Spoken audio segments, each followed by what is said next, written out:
저는 1986년생 김현수라고 합니다.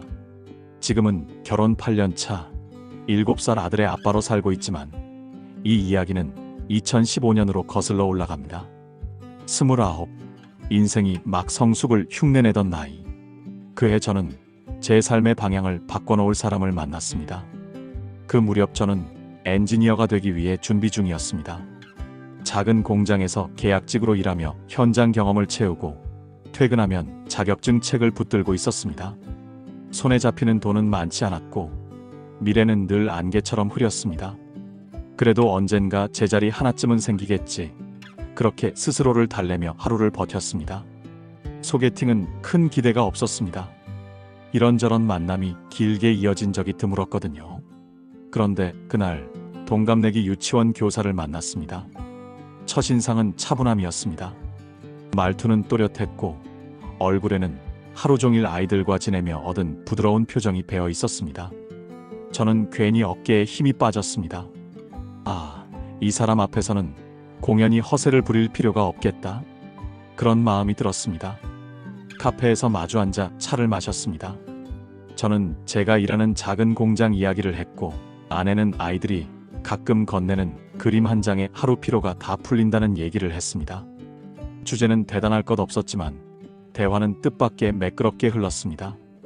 듣는 동안 그리고 말하는 동안 저는 계속 웃고 있었습니다.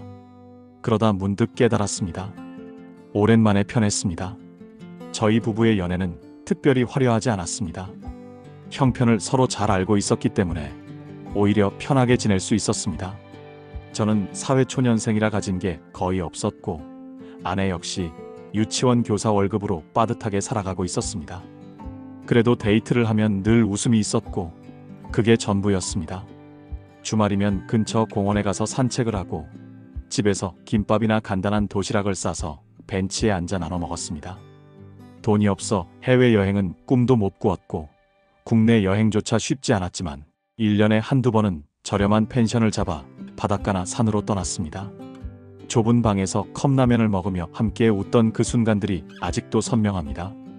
고단했지만 기쁘고 가난했지만 따뜻했습니다.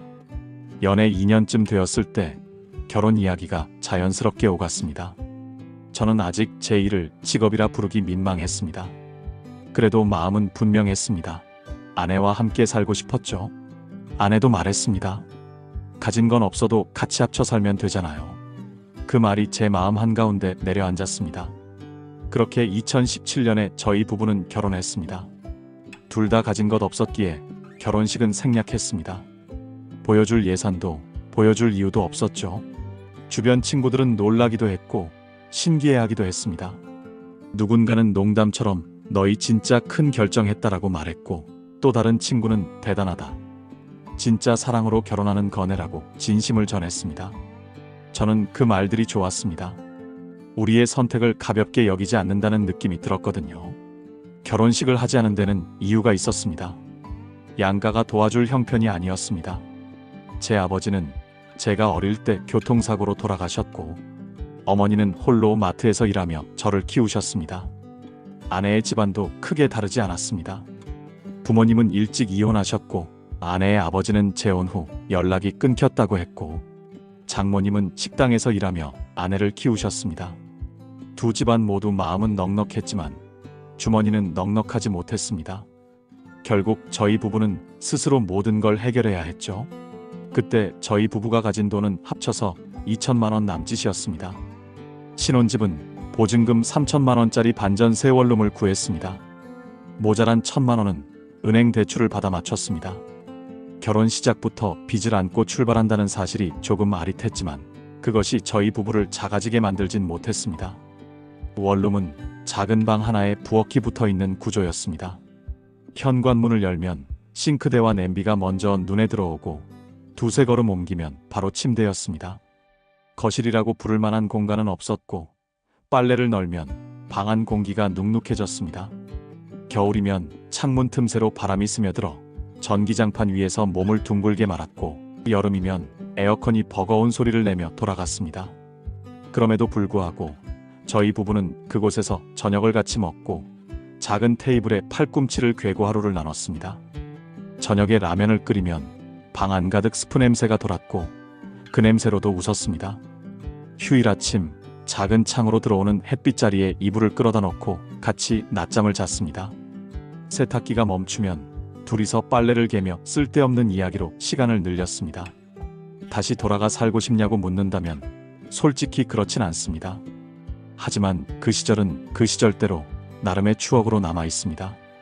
불편했지만 그 불편 때문에 저희 부부는 더 기대고 가까워질 수 있었습니다.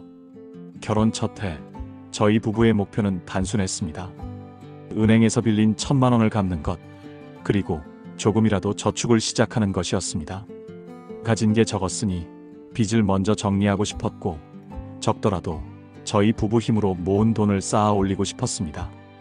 저희 부부의 월급은 합쳐서 세후 440만 원 정도였습니다. 저는 중소기업 엔지니어로 막 자리 잡은 단계라 세후 260만 원 정도를 받았고, 아내는 유치원 교사로 세후 180만 원 정도를 벌었습니다. 두 사람 모두 사회초년생 티가 아직 가시지 않은 시기였지만 맞벌이를 하고 있다는 게 큰 버팀목이었습니다. 반전세였기에 월세 부담은 없었습니다. 관리비와 공과금으로 20만 원 남짓, 식비와 교통비, 생활비를 합치면 250만 원 정도가 들었습니다. 둘이 함께 살면서 생활비를 최대한 줄였기 때문에 빠듯했지만 불가능하진 않았습니다. 그렇게 계산해보면 한 달에 약 170만 원이 남았습니다. 저희 부부는 이 돈을 어떻게 쓸지 정해두었습니다. 은행 대출을 우선 갚고 남는 건 저축으로 돌리기로 했습니다. 결과적으로 한 달에 100만 원 남짓을 저축을 하고 나머지 금액으로 상환에 써낼 수 있었습니다. 그중 대부분은 빚을 갚는 데 들어갔고 나머지 20만 원에서 30만 원 정도가 조금씩 쌓여갔습니다. 1년이 지나자 놀라운 결과가 있었습니다. 저희 부부는 은행 빚 1,000만 원을 모두 갚았고 동시에 현금 300만 원 정도가 손에 남았습니다. 액수는 크지 않았지만 그 돈은 저희 부부의 첫 비상금처럼 느껴졌습니다. 아, 이제 우리도 조금은 모을 수 있구나. 빚을 털고 나니 마음이 한결 가벼워졌습니다. 물론 그 과정이 마냥 쉽진 않았습니다. 외식은 한 달에 한두 번이 전부였고 옷도 꼭 필요할 때만 샀습니다. 주말이면 근처 공원에 나가 도시락을 먹고 돌아오는 게 유일한 데이트였고 여행은 감히 생각도 못했습니다. 대출이 조금씩 줄어드는 걸 확인하는 게 저희 부부에게는 가장 큰 위로였습니다. 그런데 결혼 1년 차가 끝나갈 무렵 뜻밖의 일이 찾아왔습니다. 어느 날 아내가 갑자기 배가 아프다며 병원에 갔습니다. 큰 병이 아닐까 걱정하며 따라갔는데 의사 선생님의 입에서 나온 말은 예상치 못한 것이었습니다. 임신입니다. 순간 가슴이 철렁했습니다. 놀랍고 벅차고 동시에 기뻤습니다. 저희 부부는 아직 아이를 계획하진 않았습니다. 하지만 그렇게 자연스럽게 찾아온 생명이 너무나 소중하게 느껴졌습니다. 병원에서 돌아오는 길, 저희 부부는 손을 꼭 잡았습니다. 웃음이 나다가도 금세 눈물이 맺혔습니다. 책임감이 어깨를 무겁게 눌렀지만 이상하게도 두려움보다 기쁨이 더 컸습니다. 그날 이후 신혼부부였던 저희 부부는 부모가 될 준비를 해야 했습니다. 좁은 원룸벽 안에서 시작된 결혼 생활은 그렇게 새로운 장을 열게 되었습니다. 아내가 임신한 지 10개월이 지나 드디어 아들이 태어났습니다. 작은 원룸에서 시작한 저희 부부의 결혼 생활에 새로운 가족이 들어온 순간이었습니다. 아들을 처음 품에 안았을 때 세상이 달라 보였습니다. 제 품에 안긴 작은 생명은 손바닥만 했지만 무게는 엄청났습니다. 기쁨과 함께 책임감이 밀려왔습니다. 이제는 더 이상 저희 부부만의 삶이 아니었습니다. 이 아이를 위해서라면 뭐든 해야 한다. 그 다짐이 제 마음 깊은 곳에서 솟아올랐습니다. 하지만 현실은 냉정했습니다. 원룸은 저희 부부 둘이 살 때도 좁았는데 아기가 태어나자 더는 감당할 수 없었습니다. 아기 침대 하나 들여놓을 공간조차 없었고 밤마다 아기가 울면 옆집에 피해가 갈까 노심초사했습니다. 결국 저희 부부는 아파트 전세로 이사를 결심했습니다. 그때 선택한 곳은 보증금 1억 5천만 원짜리 전세 아파트였습니다. 문제는 돈이었습니다. 저희 부부가 손에 쥐고 있던 건 은행에서 빌린 1,000만 원을 다 갚고 1년간 모은 돈은 300만 원 남짓의 저축뿐이었습니다. 다행히 원룸 보증금 3천만 원이 돌아왔고 감사하게도 손주가 태어났다는 이유로 양가에서 2천만 원씩 총 4천만 원을 지원받을 수 있었습니다. 그렇게 모은 돈을 계산해보니 저희 부부의 자본은 약 8천만 원이었습니다. 전세 보증금 1억 5천만 원에 턱없이 부족했기에 나머지 7천만 원은 전세 대출로 채워야 했습니다. 은행 창구에서 계약서를 쓰는 손이 떨렸습니다. 7천만 원이라는 숫자는 저희 부부가 감히 상상해 본 적 없는 빚이었습니다. 은행 직원은 담담히 말했습니다. 10년 원리금 균등 상환으로 하시면 매달 약 70만 원 정도 내셔야 합니다. 70만 원. 저희 부부의 생활에서 결코 가벼운 금액이 아니었습니다. 하지만 물러설 길은 없었습니다. 아내는 갓 태어난 아들을 안고 있었고 저는 그 눈빛을 보며 선택을 망설일 수 없었습니다. 결국 대출 서류에 서명했습니다. 이사를 하던 날 낡은 원룸을 뒤로하고 새 아파트에 들어섰습니다. 엘리베이터를 타고 올라가 집 문을 열었을 때 아내는 울음을 터뜨렸습니다. 방이 3개나 있고 거실 창으로 햇빛이 쏟아져 들어왔습니다. 아이를 키우기에는 부족하지 않은 공간이었습니다. 비록 빚으로 마련한 집이었지만 그 순간만큼은 작은 성취처럼 느껴졌습니다. 아들은 이곳에서 자라기 시작했습니다. 새벽마다 울음을 터뜨리고 기저귀를 갈고 분유를 데우는 일이 반복됐습니다. 피곤했지만 웃음이 더 많았습니다. 좁은 원룸에서는 불가능했던 일상이 이제는 가능해졌습니다. 아기를 위한 작은 방을 꾸밀 수도 있었고 장난감을 두어도 공간이 남았습니다. 하지만 전세대출 상환은 매달 저희 부부를 압박했습니다. 70만 원이라는 숫자는 통장에서 빠져나갈 때마다 무겁게 느껴졌습니다. 생활비는 여전히 빠듯했고 저축은 사실상 멈췄습니다. 그래도 저희 부부는 서로를 보며 마음을 다잡았습니다. 여보, 힘들어도 괜찮아요. 아기가 있으니까요. 저희 부부가 여기까지 왔잖아요. 앞으로도 해낼 수 있을 거예요. 그렇게 저희 부부의 새로운 가족, 새로운 집에서의 생활이 시작됐습니다. 빚은 늘었지만 마음속 책임감과 사랑은 그보다 더 커져 있었습니다. 통장에서 돈이 빠져나갈 때마다 어깨가 무거워졌습니다. 70만 원은 단순한 숫자가 아니라 매달의 희생이었습니다. 외식을 한 번 줄여야 했고 옷 한 벌을 사려 해도 몇 번이나 고민해야 했습니다. 관리비와 공과금도 원룸 시절과는 달랐습니다. 여름이면 전기세가, 겨울이면 난방비가 두려웠습니다.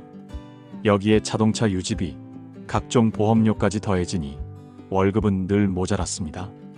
지출은 더 늘어났습니다. 분유와 기저귀는 고정 지출이었고 예방접종비, 병원비, 아이 옷값이 꾸준히 들었습니다. 처음에는 아기에게 필요한 건 아끼지 말자라고 말했지만 결국 저희 부부는 할인 행사와 중고 물품에 의지해야 했습니다. 그때 장모님이 큰 힘이 되어 주셨습니다. 아들이 태어나던 무렵 장모님은 근처에서 살고 계셨는데 식당 일을 잠시 그만두시고 매일 저희 집에 오셔서 아들을 돌봐주셨습니다. 아내와 제가 출근한 뒤부터 오후 6시까지 늘 아이 곁을 지켜주셨습니다. 덕분에 저희 부부는 맞벌이를 이어갈 수 있었고 아들은 외할머니의 따뜻한 손길 속에서 무럭무럭 자랄 수 있었습니다. 만약 장모님의 도움이 없었다면 저희 부부는 일을 그만둘 수밖에 없었을 겁니다. 월급날이 되면 잠시 마음이 놓였지만 며칠 지나지 않아 통장은 빈 껍데기가 되었습니다. 대출 상환, 관리비, 공과금, 보험료와 생활비를 내고 나면 손에 남는 건 몇십만 원뿐이었고 그마저도 갑작스러운 병원비나 예상치 못한 지출이 생기면 금세 사라졌습니다. 여보, 이번 달은 또 빠듯하네요. 저희 부부 또 버티면 돼요. 아내는 늘 그렇게 단단했지만 저는 그 단단함이 오히려 미안했습니다. 아내도 피곤하고 지쳐 있는데 아이와 경제적 걱정까지 함께 짊어지고 있으니까요. 저희 부부의 삶은 그렇게 흘러갔습니다. 전세 아파트로 이사한 뒤 몇 년이 지났습니다. 아들은 어느덧 어린이집에 다니기 시작했고 조금씩 말을 하고 웃음을 보이며 자라났습니다. 아들은 외할머니의 따뜻한 손길 속에서 건강하게 자랄 수 있었습니다. 세월은 그렇게 흘러갔습니다. 전세 대출은 조금씩 줄어들고 있었지만 내 집 마련이라는 목표는 여전히 멀기만 했습니다. 저희 부부는 늘 말했습니다. 언젠가는 우리 집을 마련하자. 그 말은 희망이자 동시에 막연한 약속이었습니다. 저축이 거의 불가능했지만 그 꿈마저 놓아버리면 버틸 이유조차 사라질 것 같았습니다. 주변을 보면 마음은 더 복잡해졌습니다. 아내의 언니들이나 제 친구들 중에는 이미 보금자리론으로 대출을 받아 자기 집을 마련한 경우가 많았습니다. 그들이 한 발 앞서 나아가는 걸 보면서 아내와 저는 우리도 그렇게 해야 하는 게 아닐까 고민했습니다. 하지만 직업이 안정적이지 않은 상황에서 무리하게 대출을 짊어지는 게 맞는지 확신할 수 없었습니다. 혹여나 회사 사정이 변하거나 아내가 일을 그만두게 된다면 감당하지 못할 수도 있었기 때문입니다.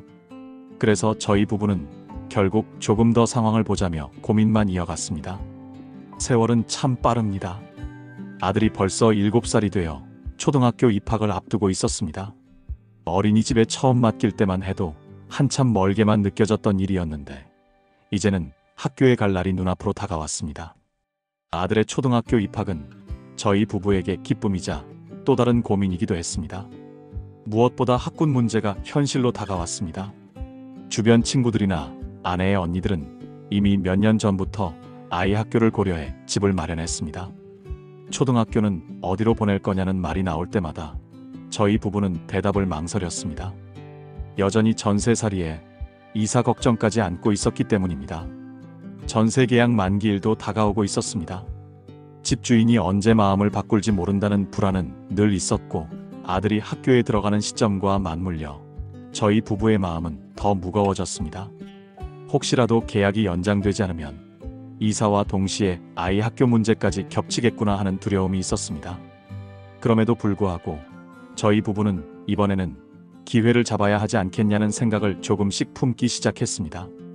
아들의 초등학교 입학은 단순히 학군의 문제가 아니라 가족이 안정적으로 뿌리내릴 수 있는 집이 필요하다는 신호처럼 느껴졌습니다. 그러던 어느 날 우연히 한 광고를 보게 됐습니다. 3천만 원만 있으면 내 집 마련 가능. 눈길을 끄는 문구였습니다. 자세히 보니 10년 민간 임대 아파트라는 말이 적혀 있었습니다. 처음 듣는 개념이었지만 설명은 그럴듯했습니다. 분양 상담 직원은 자신 있게 말했습니다. 지금 가입하시면 3천만 원만으로 입주가 가능합니다. 10년간 안정적으로 거주하시다가 최초 입주 시 확정된 분양가로 우선 분양까지 받으실 수 있어요. 게다가 HUG 보증이 들어가고 신탁사가 자금을 관리하니 절대 안전합니다. 그 말을 듣는 순간 가슴이 두근거렸습니다. 저와 아내가 몇 년 동안 고민하고 꿈꾸고 하지만 늘 멀리 있던 내 집 마련이 정말 눈앞에 다가온 것 같았습니다. 보증기관과 신탁회사가 개입한다는 말에 그동안 뉴스에서 들었던 사기 사례와는 다를 거라고 믿고 싶었습니다. 아내는 제 손을 꼭 잡으며 말했습니다. 여보, 이거 진짜 기회 아닐까요? 이제 우리도 집을 가질 수 있는 거예요. 그 눈빛을 보는데 제 마음도 흔들렸습니다. 저 역시 내 집 마련의 꿈을 간절히 바라왔으니까요. 물론 불안한 마음도 있었습니다. 정말 안전할까? 혹시 잘못되는 건 아닐까? 하는 의문이 머릿속을 스쳤습니다. 하지만 아들의 초등학교 입학을 앞둔 상황에서 안정적으로 살 수 있다는 말은 그 모든 불안을 덮어버릴 만큼 달콤했습니다. 그날 밤 아내와 저는 오랜 시간 이야기를 나눴습니다. 민간 임대 아파트 상담을 다녀온 지 며칠 뒤 저희 부부는 결국 계약을 하기로 마음먹었습니다. 주변에서도 좋은 기회다라는 이야기가 흘러나왔고 상담 직원의 자신감 있는 설명이 저희 부부의 불안을 누그러뜨렸습니다. 계약금은 3천만 원만 내시면 됩니다. 나머지는 시행사에서 연결해드리는 대출로 부담 없이 진행하실 수 있어요. 처음엔 그렇게 들었습니다. 하지만 실제 계약 과정은 달랐습니다. 계약금은 총 6천만 원이었고 그중 절반 이상은 업무 처리 비용이라는 명목으로 사실상 돌려받을 수 없다는 설명이 계약서에 적혀 있었습니다. 작은 글씨로 빼곡히 쓰여 있어서 처음엔 눈에 잘 들어오지도 않았습니다. 직원은 말했습니다. 걱정하지 마세요. 이 금액은 토지 매입에 우선적으로 사용됩니다. 그리고 신탁사가 자금을 관리하니까 절대 위험하지 않습니다. 그 말에 마음을 달래려 했지만 여전히 꺼림칙했습니다. 6천만 원 중 절반이 사라진다는 건 결코 가벼운 일이 아니었으니까요. 결국 저희 부부는 서류에 도장을 찍었습니다. 계약서를 넘겨받을 때 마음속에서는 알 수 없는 불안이 스멀스멀 올라왔습니다. 하지만 직원들의 자신감 있는 태도와 주변 예비 입주자들의 들뜬 분위기에 휩쓸리며 스스로를 설득했습니다. 그렇게 저희 부부는 다시 일상으로 돌아갔습니다. 하지만 계약서 속 작은 글씨가 머릿속에서 지워지지 않았습니다. 그게 단순한 불안인지 아니면 다가올 현실의 전조였는지는 그때는 알지 못했습니다. 민간 임대 아파트 계약을 한 건 전세 만기를 앞둔 시점이었습니다. 계약을 마치고 처음 몇 달 동안은 안도했습니다. 아내와 저는 이제 전세 걱정은 끝났다는 말만 반복하며 오랜만에 마음을 놓을 수 있었습니다. 시행사 측에서도 곧 착공이 시작된다는 말로 저희를 안심시켰습니다. 하지만 시간이 지나도 현장은 조용했습니다. 첫 삽조차 뜨지 않았습니다. 6개월쯤 지나자 계약자들 사이에서 불안이 커지기 시작했습니다. 입주 예정 단톡방에는 왜 아직도 공사가 시작되지 않나요? 행정 절차 때문이라고만 하는데 진짜 맞는 건가요? 이런 메시지가 오갔습니다. 그때마다 시행사는 문제 없다는 말만 반복했습니다. 신탁사가 자금을 관리하고 있으니 안전하다. 절차만 끝나면 바로 공사 들어간다는 공지를 올렸습니다.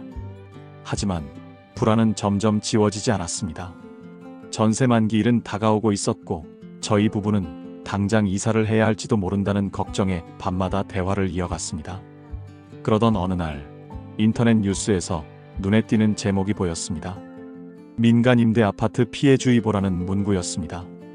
기사 속에는 승인도 나지 않은 사업장에서 계약자를 모집했다는 내용이 담겨 있었습니다. 순간 저희 부부의 가슴은 철렁 내려앉았습니다. 계약 후 1년이 다 되어가던 시점이었습니다. 전세 만기가 다가오고 아들의 초등학교 입학도 코앞에 있었기에 저희 부부는 더 초조했습니다. 안정을 찾으려 했던 선택이 오히려 더 큰 불안을 안겨주고 있었습니다. 그 불안은 곧 현실이 되고 말았습니다. 저희 부부는 평소처럼 아들과 밥을 먹고 있었습니다. 그때 텔레비전 속 자막이 눈에 들어왔습니다. 민간 임대 아파트 시행사 대표 등 3명 구속 200명 피해 120억 원 규모. 순간 젓가락이 손에서 힘없이 떨어졌습니다. 아내는 멍하니 화면을 바라보다가 떨리는 목소리로 물었습니다.